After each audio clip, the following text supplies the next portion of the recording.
Saya kita hanya bercanda.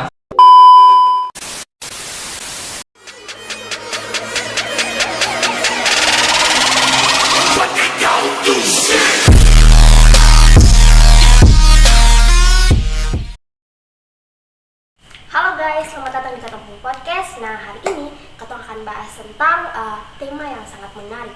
Pokoknya ini tahun sangat menarik, jadi kawan-kawan harus nonton sampai habis. Nah, di sini kita akan bahas tentang perekrutan, seleksi dan penempatan karyawan. Ini nih tahun sangat penting dalam dunia organisasi. Jangan lupa ya nonton sampai habis.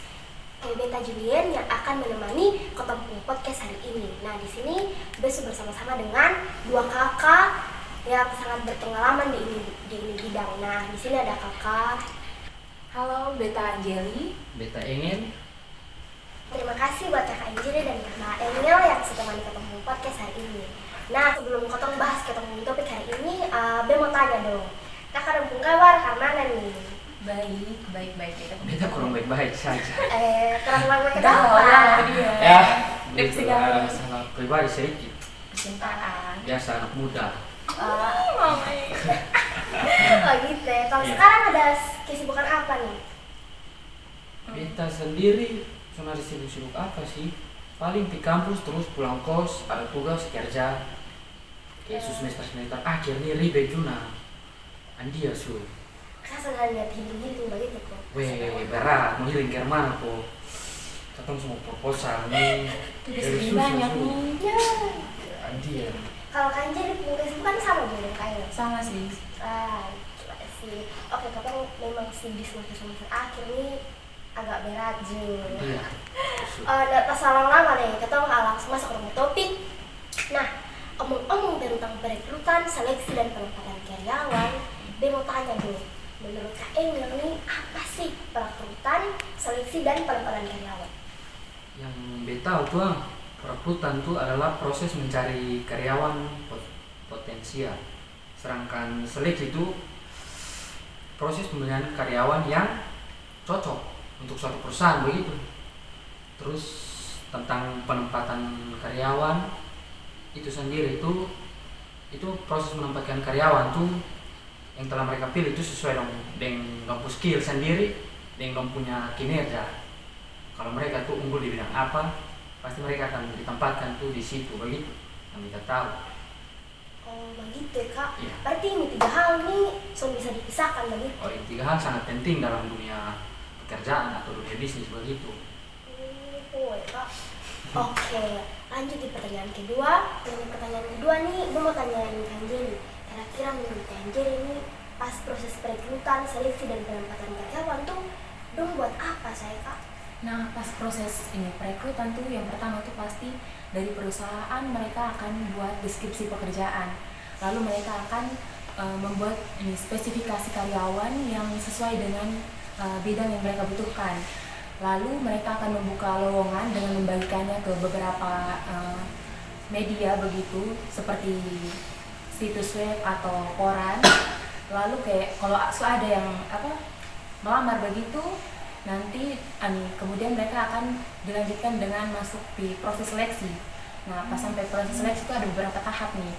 Yang pertama itu ada tahap tes psikologis, tes kompetensi, dan tes wawancara. Nah, kalau dong suruh lewat itu semua, terus dong lulus, nah kemudian tuh mereka akan ditempatkan ke pekerjaan yang sudah ditentukan. Berarti cari kerja nih susah Kak. Selain itu harus buka internet, ada seleksi juga. Lumayan sih. Nah, tapi hebat sih Kak, orang yang kayak bisa dapat kerja tuh harus Iko ini sekarang juga kayak mau masuk kerja nih, kayak semua mau tes polisi soal tes psikologi juga nih, kayak Andia ketemu masuk polisi oh sekarang nih, ya kayak mau cari kerja sekarang nih kebanyakan online lah. memang susah juga. Andia tuh makanya berkas juga ketemu buat harus lengkap sesuai kesehatan, belum lagi lain-lain ribet juga ternyata. Gila sih. Kok Andia jangan begini nih, pusing, stres juga. Katanya yang kuliah saya stres, apalagi nanti kalau suha habis lagi, sementara berkata kerja ke mana su. Oke, Oke, itu kan tadi kan tentang udah proses tuh. Sekarang gue mau tanya Kak Angel, kira-kira dalam proses perekrutan, seleksi dan penempatan kerja nih apa saya yang harus kita perhatikan? Sih itu ada beberapa hal tuh yang harus katong perhatikan tuh. Itu yang pertama tuh perhatikan bahwa deskripsi pekerjaan dan spesifikasi karyawan yang dibutuhkan tuh jelas dan terperinci. Yang pertama, yang kedua terus gunakan metode seleksi yang dari awal yang Kak Anjeli omong tuh. Iya. Itu kan bisa tangkap tuh, maksudnya kan tadi paham yang Kak Anjeli penjelasan tadi tuh. Bisa ya Kak. Andia tuh. Terus yang ketiga tuh pastikan bahwa proses pekerjaan tersebut tuh apa ya? Proses pekerjaan tersebut dalam bisnis tuh harus kan ada menempatkan karyawan tuh kayak katong sebagai kepala perusahaan atau kantor begitu tuh katong menempatkan karyawan tuh dilakukan dengan hati-hati dan sesuai dengan kebutuhan bisnis begitu. Misalnya ke kepala perusahaan lo untuk buka lowongan apa yang kosong tuh, mereka harus cari karyawan tuh yang punya skill di bidang itu tuh. Sama yang kita tadi dijelaskan pertanyaan tadi tuh yang Kak Zulian tanya di beta tuh. Nah seperti itu kurang lebih sih. Gitu ya Kak. Iya. Oh, jadi kita nih boleh sembarang ya kalau rekrut karyawan nih. Ini perusahaan-perusahaan kalau rekrut karyawan nih harus sesuai ya Kak. Harus sesuai. Kalau sesuai karena langsung nanti perusahaan mau bayar jalan. Ya, bangkrut nanti. Kalau soalnya karyawan yang sesuai itu karena marah terus pasti itu. Karena sesuai dengan dia skill toh. Jadi buat apa-apa pasti kalau salah karena marah pun gitu. Makanya Andi harus sesuai dengan spesifikasi yang apa ya, yang membutuh begitu dari perusahaan itu sendiri. Begitu ya Kak. Iya. Oke. Kak Jeli dalam proses perekrutan, seleksi dan penempatan karyawan tuh apa sih yang buat dia penting? Nah, seperti yang tadi Kak Engel jelaskan tuh, nah itu tuh masuk dalam proses penting seleksi perekrutan dan penempatan karyawan. Begitu ya Kak. Jadi skill tuh sangat penting ya. Apalagi kan karyawan memang betul-betul aset terpenting dalam perusahaan kan. Apalagi sekarang banyak perusahaan yang bersaing tuh. Dia jadi dong butuh karyawan yang punya skill elit juga. Skill elit. Kalau mau dibilang pro sih. Kalau dapat karyawan yang bagus kan pasti katong perusahaan juga akan maju.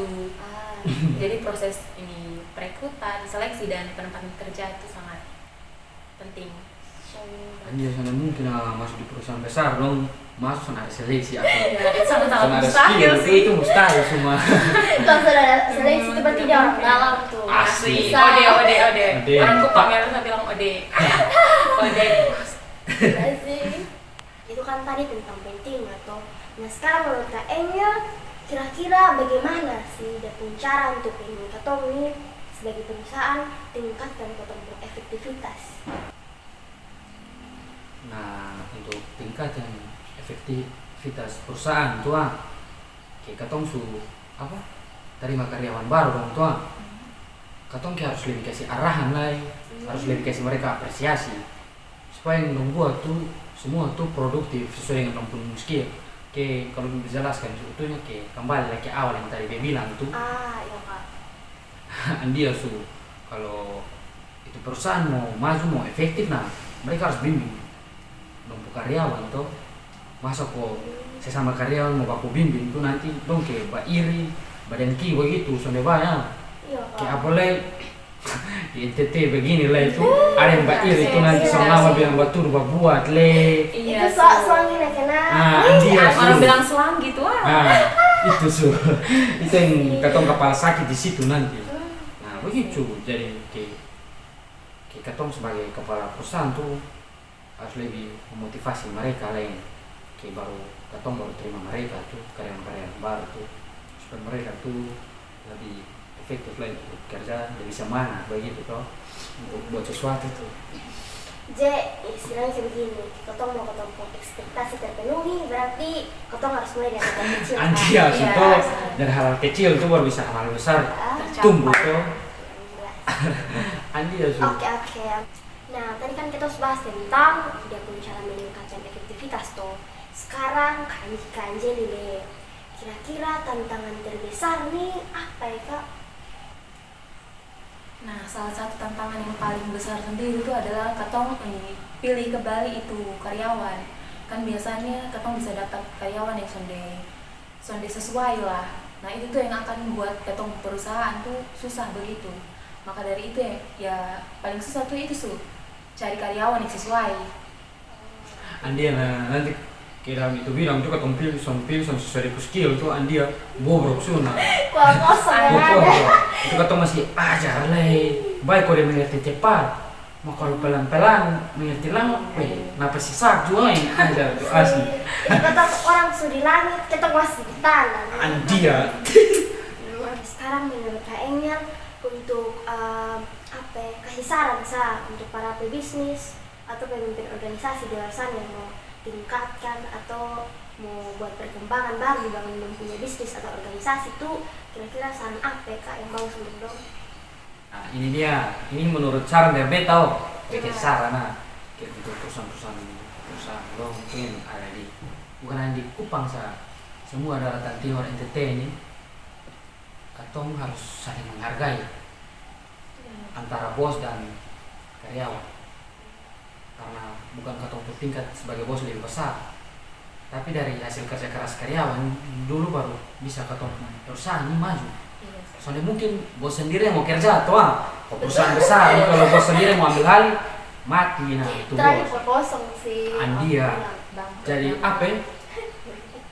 Ya hal-hal sepele yang karyawan bikin gak salah tuh katong sudah terlalu mengamuk atau apa nah. Makan pusing banyak kan bos-bos kayak di kantoran dong nih style saat balik dong tuh kita mah ini ikut emosi terakhir kayak candy parah kayak sosokan lah begitu setidaknya apa kayak mampu karyawan ada buat kesalahan kecil tuh setidaknya dong kasih effort lah dong kasih tahu dong omong kayak dong buat hal kecil yang bikin produktivitas kantor tuh ketong sebagai atasan tuh apresiasi mereka memotivasi mereka tuh kayak mereka ada salah tuh supaya mereka jangan terlalu bosan lah jangan sampai ketong tahu tuh kalau dong ada masalah di luar baik masalah keluarga masalah pribadi ketong tahu anjir Iya, itu nah dari situ tuh yang itu pokoknya untuk meningkatkan suatu meningkatkan bisnis tuh atau sebagai atasan tuh harus mengapresiasi karyawan. Tidak banyak sih, bukan dengan uang, bukan dengan apa sih, tapi dengan memotivasi mereka tuh, effort mereka tuh, pasti mereka susah parah tuh. Pasti dong bilang, biar bos marah-marah beta begini nih, dia masih motivasi beta supaya beta jangan bosan. Nanti lama-kelamaan pasti dia tuh cerita dia bos karakter tuh kemana dalam kantor. Ande kalau bos yang jahat tuh siap-siap meledak lu bapak hitam pias. Oke, tadi kan dari Kak Ina bilang kalau ambil kesimpulan nih hal-hal kecil tuh harus potong kasih tahu loh potong karyawan dengan baik-baik boleh dengan yang marah-marah. Ingat saat kejadiannya itu Nona hampir bunuh diri di jembatan di Batu mengerti Oke, yang berikut menurut Kak Angelina nih apa yang sangat penting kok perusahaan nih harus kembangkan dengan karyawan kira-kira apa ya Kak? Nah, mengembangkan karyawan tuh memang sangat-sangat penting nih karena kan kita ini hidup di zaman yang terus berubah jadi karyawan juga harus bisa sesuaikan diri.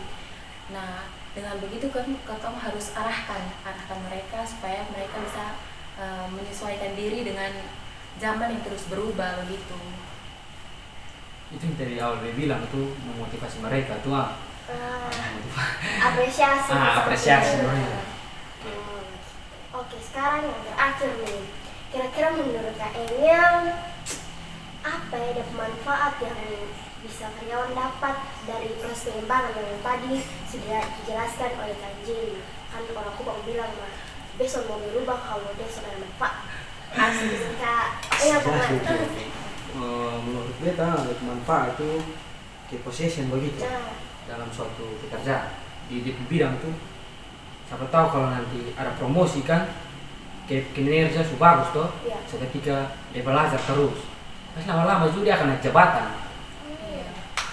Di situ itu dia keunggulan yang dia tahu toh. Nah di situ tuh pasti dong akan apa ya, kayak kinerja bagus tuh dong pasti akan memperoleh kenaikan gaji itu atau bonus yang dong dapat dari perusahaan itu sendiri. Kan sudah mungkin toh dalam suatu perusahaan besar sudah ada bonus atau sudah ada itu pasti ada Kalau dia karyawan kerja bagus sedang mungkin dia. Kalau sebenarnya bonus berarti itu korupsi tuh.